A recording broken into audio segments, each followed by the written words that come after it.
Пропад на инвестициите чекајќи ги државите да се сетат на потребата на населението од отворањето на граничните премини кај Црната скала Делчево и Клепало Кеберово. Патот Делчево-Црната скала во должина од 10 километри, каде пред 15 години се инвестирани 1,7 милиони евра пари од продажбата на македонскиот Телеком, остана само добра намера на хартија, која ќе донесе економски и секако вид друг развој, а оваа делница е дел и од проектираниот за изградба автопат М5 граничен премин на Република Бугарија Црна скала Делчево, Виница, Кочани, Штип, Велес. Иако беше трасиран, тампониран, беа извршени сите земјишни работи, насипи и слично, не беше асфалтиран и еве сега го гледаме дека е во руинирана состојба во 15 години, затоа што временските услови си го направија своето.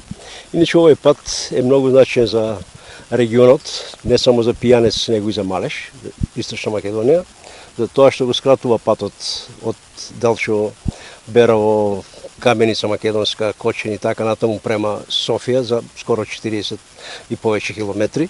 Црната скала е стариот граничен премин со соседна Бугарија, официјален премин меѓу Отоманската империја и Бугарското кнежество, а во минатиот век овде се одржувале популарните меѓугранични средби познати како свиждање. До првото село од бугарската општина Невестино остануваат за изградба уште 3 километри. Ќе придонесе за развој на Делчевскиот крај, на Делчево и на Источна Македонија.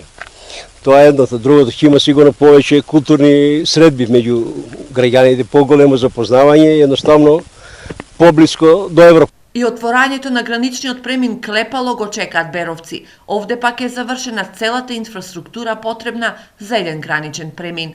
Да се отвори, сигурно ќе биде подобро. Тргови може се сигурно подобро.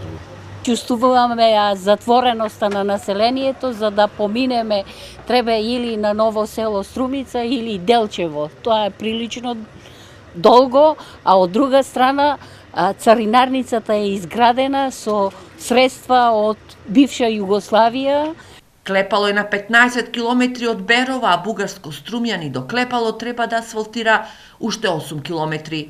И градоначалникот на Струмјани од другата страна има волја да се овозможи тој премин да почне да функционира. Сега некоја повисока политика е во прашање, свесни сме сите за тоа, сите ние за тоа.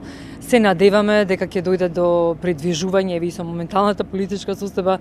Новата атмосфера од односите со соседна Бугарија повторно ја враќаат надежта кај жителите од регионов дека државите ќе го донесат регионов поблиску до Европа. Од Министерството за надворешни работи потенцира дека отворањето на овие два премини не е заборавено, но кога конкретно ќе се преземе нешто на теренот не кажуваат, освен дека планирано и отворање на 3 локални премини со Србија, 2 премини со Грција и по 1 со Албанија и Косово.